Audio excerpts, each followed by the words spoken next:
Welcome, my friends, to a very rapid review of the PMBOK Guide 8th edition. If you would like to see the much longer video, look on the Praizion channel and you'll be able to see my 1.5 hour breakdown. But let's get into what exactly has changed in the PMBOK Guide 8th edition. In the 8th edition, the most popular table a lot of project managers are used to is that table that looks like this.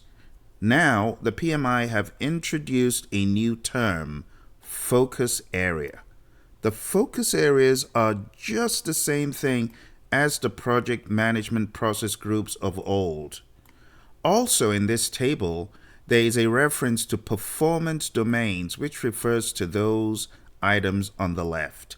These are very much more like the knowledge areas from previous editions of the PMBOK Guide.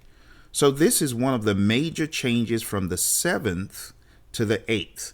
The 7th edition did not have any such table, but the 6th edition did. So think about this table as skipping one PMBOK Guide generation. Moving in here, you can see that there is no integration up top. Consider integration has changed to governance. Initiate project or phase used to be called develop project charter. Integrate and align project plans is a new term for develop project management plan. Plan sourcing strategy is new. This is really more like a procurement process. The same thing for manage quality assurance. It used to be in quality. So they have condensed quality and procurement, couple of processes there into this new one called governance. So in governance, we have initiate the project or phase, integrate and align project plans, plan sourcing strategy, manage project execution, which used to be direct and manage project work, manage quality assurance, manage project knowledge, still the same, monitor and control project performance. It used to be called monitor and control project work. Assess and implement changes used to be called perform integrated change control. Close project or phase, still the same. Going into scope, we have plan scope management, the same. Elicit and analyze requirements used to be collect requirements. Define scope, the same. Develop scope structure used to be create WBS. Monitor and control scope used to be control scope. And validate scope is the same. They've switched these around in order of sensibilities. It makes sense to look at monitoring scope and controlling it before doing a final validation by the customer of whatever is delivered. Going over to schedule management, it's being condensed from 6 into just 3. So we have plan schedule management, same as before, but for the others that we used to have, define activities, sequence activities, estimate activity durations, they're all compressed into one developed schedule.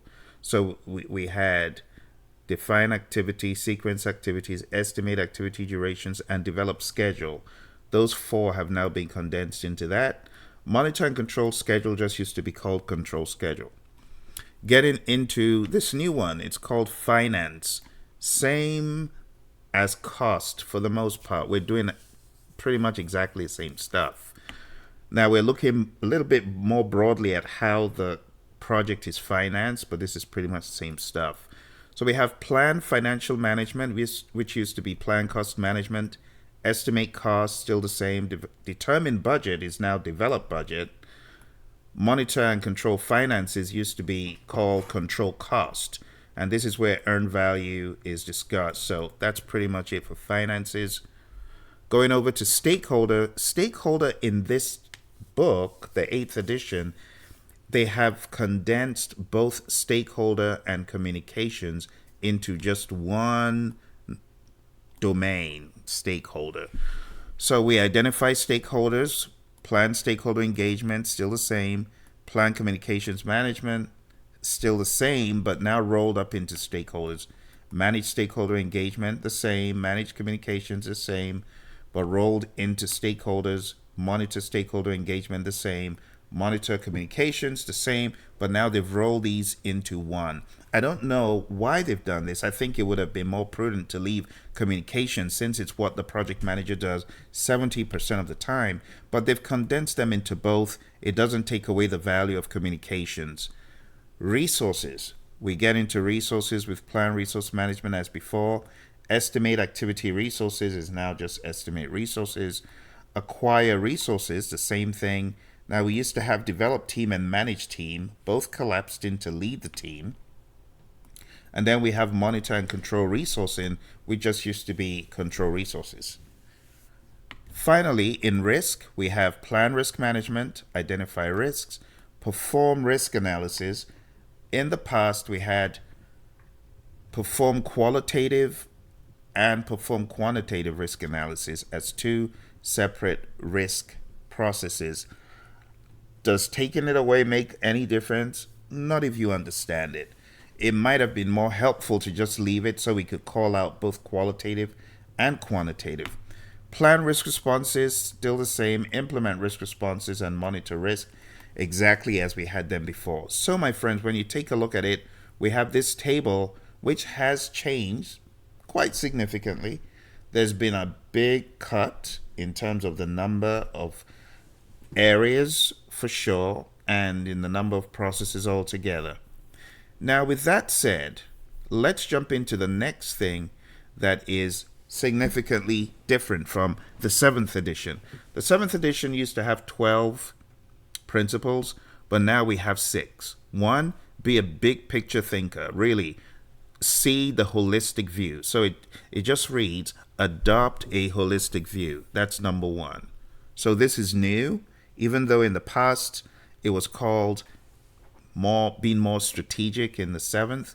So having a more strategic orientation, still the same thing, but condensed into adopt a holistic view. Then we have focus on value. If it's not valuable, don't do it. If it is valuable, go after it sensibly. Number 3, embed quality. You got to build quality in. And then number 4, be an accountable leader, which means passing the buck should stop with you. Number 5, build an empowered culture. Only secure leaders give power to others, as John Maxwell would say. So secure delegation, clarity, and support is the name of this game. Finally, we have number 6, integrate sustainability.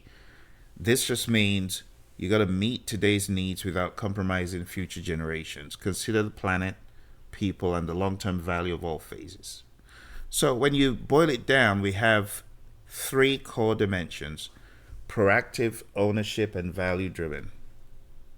Okay, then we can bucketize those principles under each.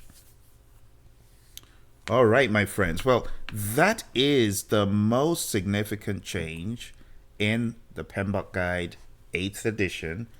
There's some other aspects which, of course, are good to read, like just read all the chapters and follow the evolution of project management in what is discussed. But for the most part, for those of you who are really just trying to get into it and understand what exactly is this thing saying, I've given you the high level. I hope you enjoyed it. If you did, smash the like button, and I'll see you next time. All the best, and bye for now.